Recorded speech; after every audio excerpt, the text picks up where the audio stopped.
दर्द भरी प्रेम कहानी। इस कहानी की शुरुआत होती है दशहरे के दिन से। पूर्णिमा अपनी दोस्त के घर रावण दहन देखने के लिए जाती है, जहां उसकी मुलाकात उसकी दोस्त के चचेरे भाई हेमंत से होती है। दोनों एक दूसरे को जानते हैं और फिर दोनों की दोस्ती हो जाती है। हेमंत से ये मुलाकात पूर्णिमा के लिए कुछ नया लाई थी। अब तो हेमंत से पूर्णिमा का मिलना जुलना बढ़ गया और कुछ दिन बाद और देखते देखते वो दोनों अच्छे दोस्त बन गए। हेमंत और पूर्णिमा की ये दोस्ती बहुत आगे बढ़ती गई और अब तो हेमंत को पूर्णिमा से प्यार हो गया था और उसने पूर्णिमा से अपने प्यार का इजहार तक कर दिया। हालांकि पूर्णिमा थोड़ा असहज हुई, क्योंकि उसके जीवन के इस खालीपन में ऐसा पहली बार हुआ था कि किसी के वह इतने करीब आई थी और उसका प्यार का इजहार उसके सामने करना, ये सब नया था पूर्णिमा के लिए। पूर्णिमा ने तब तो कुछ नहीं कहा, बाद में हमेशा हेमंत के बारे में सोचती और अपने मन में ख्वाबों को बुनती रहती। कई बार तो उसने यह बात हेमंत से भी साझा की और जो बात आगे बढ़ी तो पूर्णिमा के इस खालीपन की जगह पर हेमंत का ऐसा असर हो गया था कि अब तो पूर्णिमा को भी हेमंत से प्यार हो गया। अब दोनों की प्यार परवान चढ़ने लगी थी और दोनों के प्यार की ऊंचाई आसमान छूने लगी थी। बात लोगों तक पहुंच गई थी और बात इतनी बड़ी कि खबर का दोनों के परिवार की दहलीज तक आ गई थी। बात जब पूर्णिमा के परिवार तक पहुंची तो पूर्णिमा के परिवार वालों ने पूर्णिमा को काफी समझाया। परिवार की मान मर्यादा, इज्जत व न जाने कितने कितने ताने दिए। कई बार तो परिवार के लोगों ने पूर्णिमा के ना मानने पर उसे मारा तक, उसे शारीरिक और मानसिक रूप से प्रताड़ित किया। पर कहते हैं ना, प्यार के लिए यह बहुत छोटी सी चीज है और शायद इसीलिए पूर्णिमा का प्यार के सफर में उसका कदम का पीछे ना हटना इसकी गवाही देती है। सामाजिक रूढ़िवादिता व परिवार के लाख कोशिश करने के बाद भी जब ये रिश्ता नाकाम होता नहीं दिख रहा था तो इन दोनों के पक्ष में एक दलीलें थी कि दोनों एक ही जाति व समाज से थे। जब दोनों के इस रिश्ते को नामंजूर करने की सारी कोशिशें नाकाम हो गई तो दोनों की सगाई करवा दी गई। इसे पूर्ण रूप से दोनों के प्यार की जीत तो नहीं कह सकते, पर हाँ, यह एक पड़ाव तो जरूर था शारीरिक व मानसिक प्रताड़ना से छुटकारे का। ये एक पड़ाव तो जरूर था समाज के लोगों से मिलने वाले ताने का, और ये एक पड़ाव तो जरूर था उनके मिलने जुलने पर लगी हुई पाबंदी। बहरहाल दोनों अब एक ऐसे रिश्ते में बंध चुके थे जहां वो अपने शादी के और आने वाले कल के जिसमें वो साथ होंगे के ख्वाब संजो रहे थे। पर कहानी का ये सफर यहाँ पर खत्म नहीं होता।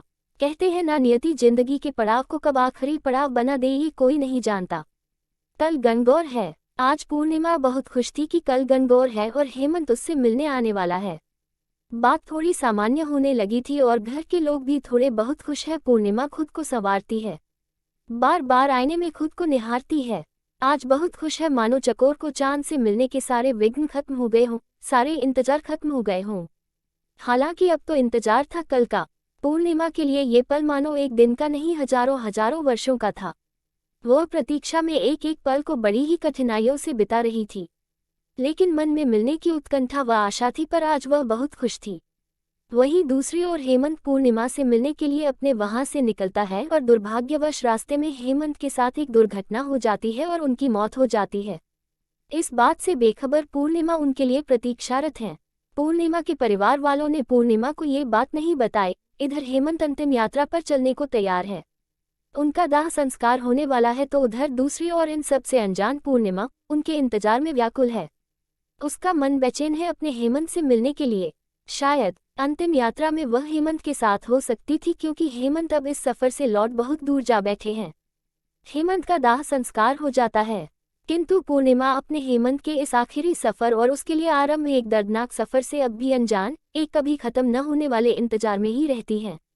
इधर हेमंत की मौत की खबर से अनजान जब पूर्णिमा को उसकी मौत की खबर मिलती है तो पहले तो वह इस बात को स्वीकार ही नहीं कर पाती है। वो ये सदमा बर्दाश्त नहीं कर पाती है। उसका मानसिक संतुलन इतना बिगड़ जाता है कि अब वह जोरों से चीखती है, चिल्लाती है और उसकी जुबान पर एक ही लफ्ज बार बार आता है कि मेरा हेमंत कहीं नहीं गया। मेरे हेमंत, जिनके लिए कल मैं पूजा करने वाली हूँ, वो गणगौर की पूजा में शामिल होने जरूर आएंगे। उन्होंने मुझसे ना भूलने का वादा किया हुआ है, इसीलिए हेमंत जरूर आएंगे। मेरे हेमंत जरूर आएंगे। कभी चीखती है, कभी जोर से चिल्लाती है, तो कभी अचानक अपने आप को सन्नाटे में बदल देती है। फिर उस सन्नाटे को चीरती हुई अपने चीख पुकार से हमेशा एक ही बात दोहराती है कि मेरा हेमंत जरूर आएगा। मेरे हेमंत मुझे छोड़कर नहीं जाएंगे। अब इस बात को हुए महीनों बीत गए हैं, पर उसकी जुबान में बस एक ही बात है, मेरे हेमंत मुझे छोड़कर नहीं जा सकते, वह जरूर आएंगे। इन सब के बीच परिवार के लोग व समाज के अन्य लोग जो इसके प्यार को नाकाम करने में अपनी तमाम कोशिशें कर चुके थे, वो लोग जो कभी न जाने कितने ताने सुनाया करते थे तो कभी तानों की बरसात कर दिया करते थे, आज उनकी आंखों में भी आंसू थे पूर्णिमा के हालात देखकर। आज वो लोग भी उनके प्यार की बात कर रहे थे जिन्होंने कभी उनके प्यार को नहीं समझा था और प्रार्थना कर रहे थे पूर्णिमा के जल्द ठीक होने की, उसकी जिंदगी की खुशियों की दुआ मांग रहे थे। क्या उनके आंखों में आंसू पश्चाताप के आंसू हैं? क्या इन समाज व परिवार के लोगों की हमदर्दी में उनकी सोच में परिवर्तन की कोई किरण झलक रही थी? क्या जो लोग कभी इन्हें ताने दिया करते थे, वो आज जो भगवान से प्रार्थना कर रहे हैं इसके ठीक होने की, क्या ये उनकी हृदय की गहराइयों से की गई प्रार्थना थी? बहरहाल कहानी में आपको आगे लिए चलते हैं। कहानी की उस पड़ाव पर हम पहुंच चुके हैं जहां पर पूर्णिमा की जिंदगी की शुरुआत होने से पहले ही खत्म होता दिख रहा था। खैर, बहुत दिन गुजर गए थे, अब पूर्णिमा खामोशी के साथ रहने लगी थी। अपनी खामोशी में अपनी घुटन को छुपाए बैठी रहती थी, किसी से कुछ नहीं कहती, अपने जज्बातों को अपने सिरहाने में समेटे रहती। रात में उसकी सिसकने की आवाज बस उसके कानों तक ही जाती थी, किसी और का कंधा उसके रोने के लिए था भी तो नहीं। इसी बीच परिवार की ओर से दलील दी जाने लगी कि अब कौन करेगा इससे शादी, और यदि बेटी की शादी नहीं होगी तो समाज में लोगों के बीच क्या मुंह दिखाएंगे। ये सोचकर हेमंत के छोटे भाई से पूर्णिमा की फिर से सगाई करवा दी।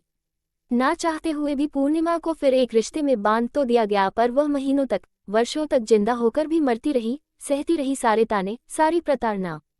अब वह जिंदा होकर भी मर चुकी थी, थक चुकी थी अपने जिंदगी के सफर में, और अब वह इतना थक चुकी थी कि धीरे धीरे अपने हालातों से समझौता करना सीख लिया था उसने, और शायद इसीलिए अब तो खुश रहने लगी थी। परिवार के अन्य सदस्यों के सामने और लोगों के सामने अपने दुख को छुपाने की भरसक पूरी कोशिश करने लगी थी।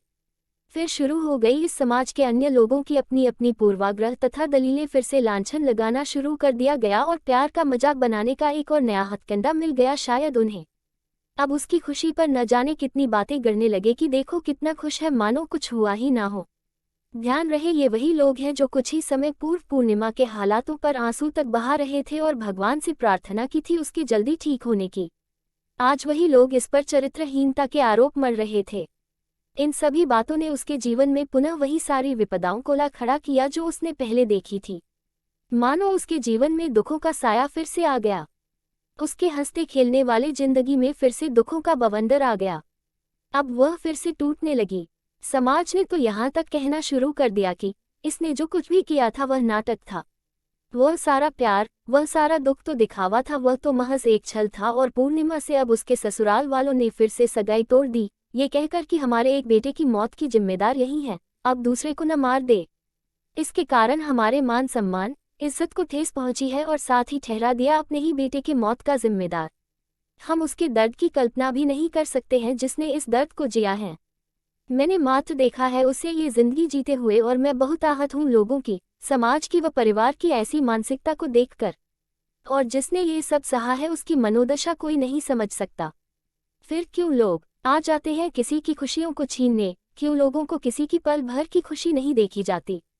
उसके दर्द को नहीं समझ सकते तो मत समझो उसे और दर्द तो ना दो। क्यों किसी को फिर से जीने का हक नहीं? मुझे आज तक उस लड़की का गुनाह समझ नहीं आया कि क्या किसी से प्यार करना गुनाह है? क्या प्यार करने से वो चरित्रहीन हो जाती है? और क्या उसका गुनाह था कि उसका प्यार अधूरा रह गया? क्या उसका गुनाह ये था कि उसने फिर से जीना चाहा?